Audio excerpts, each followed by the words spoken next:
रामपुर गांव में एक रोहित नाम का लड़का रहता था। वो अपने माता पिता के साथ रहता था। उसकी एक छोटी बहन भी थी जिसका नाम था प्रेरणा। रोहित बहुत अमीर था। इतना धन होने के बावजूद भी उसका लालच खत्म ही नहीं हो रहा था। वो धन कमाने के नए नए हथकंडे अपनाता रहता। एक दिन, अरे कहाँ हो? यहाँ आओ जल्दी। अरे जल्दी आओ भाई। क्या हुआ? आ रही हूँ। इतना हड़बड़ाए हुए क्यों हो? तुम्हें पता है उस शापित घड़े को लेने के चक्कर में फिर से एक आदमी मारा गया। अरे रे, सब लोगों को पता है उस घड़े के बारे में, फिर भी लोग न जाने क्यों उस घड़े को लेने की कोशिश करते हैं। हाँ, कह तो तुम सही रही हो। माँ पिताजी, आप लोग किस घड़े के विषय में बात कर रहे हैं? किसी भी नहीं, किसी भी घड़े की नहीं। रोहित, आज काम पर नहीं जाओगे क्या? बस जा ही रहा था। इतना कहकर रोहित घर से निकल जाता है। तभी रोहित की माँ कहती है, अच्छा हुआ रोहित को कुछ पता नहीं चला। हाँ, सही कह रही हो। इधर रोहित के दिमाग में बस शापित घड़े की ही बात चल रही थी। वो चलते चलते बस यही सोच रहा था कि उस शापित घड़े का क्या रहस्य है। वो जा ही रहा होता है, तभी उसे दो लोग दिखाई देते हैं और वो उसी घटना के बारे में बात कर रहे थे। वो उनकी बातें सुनने के लिए वहाँ रुक जाता है, लेकिन रोहित को देखते ही वो दोनों चुप हो जाते हैं। आप दोनों चुप क्यों हो गए? मुझे भी बताइए उस घड़े के रहस्य के बारे में। अरे जाओ, हैं? हमें कुछ नहीं बताना, जाओ। रोहित उन दोनों व्यक्तियों से जिद करने लगा, जिसको देख उनमें से एक व्यक्ति उसे शापित घड़े का राज बताने के लिए राजी हो जाता है। अच्छा, सुनो बताता हूँ। बहुत सालों पहले इस गांव पर पड़ोसी राज्य के राजा ने हमला कर दिया था। हाँ, और राजा ने अपने धन को बचाने के लिए अपना सारा धन एक घड़े में भरकर पहाड़ी के पीछे बने हुए कुएं में छिपा दिया था और उसे मंत्रों की मदद से शापित कर दिया था। लेकिन युद्ध के समय राजा मारे गए। पड़ोसी राज्य के राजा ने उस धन को खोजने की बहुत कोशिश की, लेकिन उसे वो धन नहीं मिला।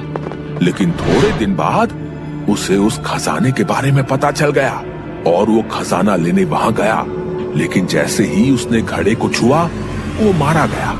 लोग ऐसा कहते हैं कि उस खजाने की रक्षा एक राक्षस कर रहा है जो बहुत ताकतवर है। अब क्या वो घड़ा अभी भी वही है? हाँ, अभी भी वही है, लेकिन कोई भी व्यक्ति उसे पा नहीं सकता। जो भी वहाँ जाता है वो राक्षस उसे जिंदा नहीं छोड़ता। हाँ, अब अच्छा, अब मैं चलता हूँ। इतना कहकर रोहित वहाँ से आगे बढ़ गया और उस घड़े के खजाने को लेने के बारे में सोचने लगा। वो दफ्तर पहुँचा और काम करने लगा, लेकिन उसके दिमाग से खजाने की बात गई ही नहीं। वो रात में अपने घर लौटा तो देखा उसके माता पिता कहीं जाने की तैयारी में खड़े हैं। उनको देखकर रोहित ने पूछा, हेलो दोस्तों, वीडियो अगर पसंद आए तो लाइक करें वीडियो को और सब्सक्राइब करें हमारे चैनल को और शेयर करें अपने दोस्तों के साथ। धन्यवाद। ठीक है माँ, आप लोग जाइए। हाँ माँ, आप लोग जाइए ना। रोहित को इससे अच्छा मौका नहीं मिलता उस खजाने को लेने जाने का। ये सुनकर दोनों घर से चले जाते हैं और इधर रोहित अपनी बहन से कहता है, प्रेरणा, चलो जल्दी से मुझे खाना दे दो, मुझे कहीं जाना है। इतनी रात में भैया कहाँ जाओगे आप? अब कहीं नहीं, तुम बस जल्दी से खाना दे दो। ठीक है भैया, मैं अभी लाई। प्रेरणा खाना लाती है और दोनों खाना खाने के लिए बैठ जाते हैं। दोनों खाना खा ही रहे होते हैं कि तभी रोहित कहता है, प्रेरणा, मैं खाना खाकर जा रहा हूँ, तुम सो जाना। इतना कहकर रोहित वहाँ से निकल जाता है। प्रेरणा के कई बार पूछने पर भी रोहित ने उसे कुछ नहीं बताया। उसे अपने भाई की चिंता होने लगी और वो अपने भाई के पीछे पीछे जाने लगी। और थोड़ी ही देर में रोहित उस पहाड़ी के पीछे पहुंच गया और उसके पीछे पीछे प्रेरणा भी वहां पहुंच गई। उसे पहले से ही इस जगह के बारे में पता था। उसने अपने भाई को रोकने के लिए उसे आवाज दी, भैया, रोहित भैया, रुको ना। रोहित आवाज सुनकर रुक जाता है और देखता है कि एक लड़की उसकी तरफ भागी चली आ रही है। तभी प्रेरणा भागी भागी रोहित के पास पहुंचती है। प्रेरणा को देखकर रोहित को गुस्सा आ जाता है। और वो कहता है, तुम यहाँ क्या कर रही हो? तुम क्यों आई हो मेरे पीछे? भैया आपको पता भी है इस जगह के बारे में, चलिए आप यहाँ से। तू जा, मैं आ जाऊंगा थोड़ी देर में। नहीं भैया आप चलिए यहाँ से, कहीं आप उस घड़े से वो शापित खजाना तो लेने नहीं जा रहे? हाँ मैं वही खजाना लेने जा रहा हूँ। इतना सब कुछ तो है हमारे पास, आप क्यों लालच कर रहे हो? चलो ना। प्रेरणा ने उसे समझाने की बहुत कोशिश की, लेकिन रोहित नहीं माना और आगे की तरफ चलने लगा। प्रेरणा भी उसके पीछे पीछे चलने लगी और थोड़ी ही देर में वो उस घड़े के पास पहुंच गए। तभी रोहित बोला, प्रेरणा तुम चली जाओ। नहीं भैया आप भी चलो। ठीक है मत जाओ, यहीं रहो तुम, मैं कुएं के अंदर जा रहा हूँ। प्रेरणा वहीं कुएं के पास रुक जाती है और रोहित उस कुएं के अंदर जाता है।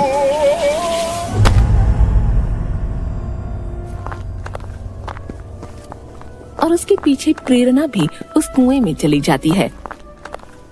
रोहित थोड़ा आगे बढ़ा तो उसे घड़ा दिखाई दिया जिसमें सोने के सिक्के भरे थे। वो वहीं रुक गया। प्रेरणा भी वहीं छिप गई।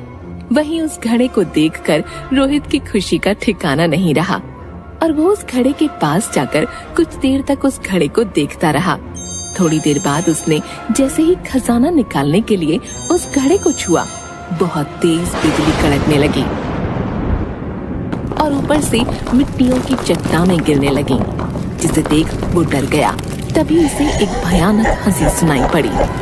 उसने डर के मारे अपने हाथ पीछे खींच लिए और पीछे मुड़कर देखा तो उसके सामने एक राक्षस खड़ा था। उस राक्षस की आंखें अंगारों की तरह लाल थीं।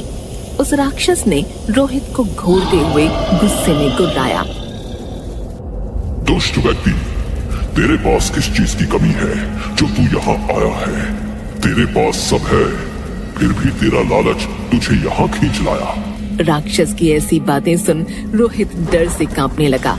डर से कांपते कांपते उसने कहा, हेलो दोस्तों, वीडियो अगर पसंद आए तो लाइक करें वीडियो को और सब्सक्राइब करें हमारे चैनल को और शेयर करें अपने दोस्तों के साथ। धन्यवाद। इसकी सजा मिलेगी और इस गलती की बस एक ही सजा है और वो है मौत। राक्षस की ये बात सुनकर प्रेरणा भागी भागी वहाँ आई और बोली, आप मेरे भाई को माफ कर दीजिए, आप उसकी जान मत लीजिए, आप उसे छोड़ दीजिए, चाहे तो उसके बदले आप मेरी जान ले लो। आप इसे कुछ मत कीजिए, आपको जो सजा देनी है आप मुझे दे दीजिए, मैंने गलती की है, मेरे मन में लालच था। प्रेरणा, तुम पहली ऐसी लड़की हो जो यहाँ खजाना लेने के मकसद से नहीं बल्कि किसी को बचाने के मकसद से आई हो। इसलिए मैं तुम्हें तुम्हारे भाई को बचाने का एक मौका देना चाहता हूँ। बताइए मुझे क्या करना होगा? तुम्हें मुझे इस बंधन से मुक्त कराना होगा और तुम ही इस काम को कर सकती हो। लेकिन मैं ये सब कैसे करूँगी? तुम्हें मेरे एक सवाल का जवाब देना होगा, जिसके सही उत्तर के लिए मैं तुम्हें 2 मौके दूंगा। पूछिए। बताओ वो क्या है जो किसी के लिए और कभी नहीं रुकता। लेकिन ध्यान से याद रखना, बस 2 मौके हैं तुम्हारे पास। प्रेरणा थोड़ा सोचती है और बोलती है, पानी, पानी कभी नहीं रुकता। राक्षस तभी अपनी शक्तियों का इस्तेमाल करता है और उसे एक गड्ढे में पानी भरा हुआ दिखाता है और बोलता है, ये देखो, ये पानी तो रुका हुआ है और पानी तो समुद्र में जाकर भी रुक ही जाता है। अब तुम्हारे पास बस एक मौका है अपने भाई को बचाने का। अब बस एक मौका और। प्रेरणा अब असमंजस में पड़ गई क्योंकि अब उसके पास बस एक मौका था। वो सोच में पड़ गई। तभी वो राक्षस बोला, जल्दी कर लड़की, समय निकला जा रहा है। राक्षस की ये बात सुनते ही प्रेरणा को समझ आ गया कि समय किसी के लिए नहीं रुकता और उसने तुरंत जवाब दिया, समय किसी के लिए नहीं रुकता। तुमने एकदम सही जवाब दिया है। मैं तुम्हें और तुम्हारे भाई को आजाद करता हूँ। इसके बाद उस राक्षस को मुक्ति मिल गई और वो उस घड़े के साथ गायब हो गया। इधर रोहित को भी समझ आ गया था कि लालच करना बुरी बात है।